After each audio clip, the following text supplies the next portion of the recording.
केरल के राज्यपाल राजेंद्र विश्वनाथ आर्लेकर ने तमिलनाडु के राज्यपाल के रूप में शपथ लिया। चेन्नई के लोक भवन में आयोजित एक सादे लेकिन प्रभावशाली कार्यक्रम में मद्रास हाईकोर्ट के मुख्य न्यायाधीश सुश्रुत अरविंद धर्माधिकारी ने आर्लेकर को शपथ दिलवाई। लोक भवन के भरथियार मंडपम में पहुंचने पर आर्लेकर का मुख्यमंत्री एम.के. स्टालिन और मद्रास उच्च न्यायालय के मुख्य न्यायाधीश सुश्रुत अरविंद धर्माधिकारी ने गर्मजोशी से स्वागत किया। लेकिन क्या ये सिर्फ एक प्रशासनिक फेरबदल है या इसके पीछे 2026 के चुनावी समीकरण है? अब आपको वो समझना चाहिए।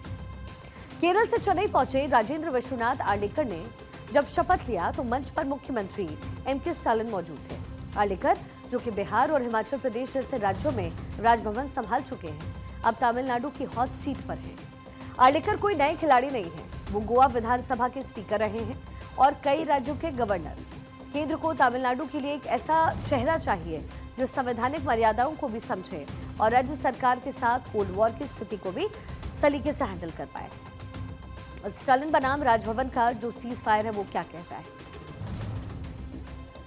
आर.एन. रवि के समय पर तमिलनाडु सरकार और राजभवन के बीच में तलवारें खिंची रहती हैं। क्या आर्लेकर के आने से स्टालिन सरकार के साथ रिश्तों में जमी हुई बर्फ पिघलेगी? ये अहम सवाल है, क्योंकि आज की तस्वीरें तो यही कह रही है, लेकिन हकीकत आने वाले दिनों में निर्भर करेगी।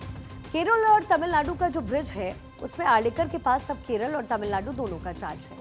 दक्षिण भारत के इन दो प्रमुख राज्यों में एक साथ गवर्नर होना केंद्र की उस रणनीति का हिस्सा है जहां वो दक्षिण में अपनी पकड़ को और मजबूत और स्थिर देखना चाहती है। अब राजेंद्र विश्वनाथ आर्लेकर के बारे में आपको बताते हैं। 71 वर्षीय आर्लेकर गोवा के मूल निवासी हैं। 2003 से 7 के दौरान बीजेपी गोवा राज्य अध्यक्ष रहे। आर्लेकर 2012 से 17 तक गोवा विधानसभा अध्यक्ष रह चुके हैं। गोवा में वन एवं पर्यावरण एवं पंचायती राज मंत्री भी रह चुके हैं। आर्लेकर हिमाचल प्रदेश और बिहार के पूर्व राज्यपाल भी हैं। संगठनात्मक राजनीति और संसदीय कार्य में अच्छा अनुभव रखते हैं। तो अगर देखें तो चेन्नई का राजभवन, जहां पिछले कई महीनों से लेटर वॉर और करवाहट की खबरें आती थी, आज वहां का माहौल बिल्कुल बदला है। कैमरे की फ्लैशलाइट जिस पर सबसे ज्यादा टिकी थी वो थे मुख्यमंत्री एम.के. स्टालिन।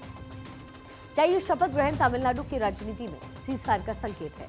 एक तरफ राजेंद्र विश्वनाथ आर्लेकर, जो अपनी सादगी और संवैधानिक समझ के लिए जाने जाते हैं, दूसरी तरफ मुख्यमंत्री एम.के. स्टालिन, जिनका पिछले राज्यपाल आर.एन. रवि के साथ 36 का आंकड़ा जग जाहिर था।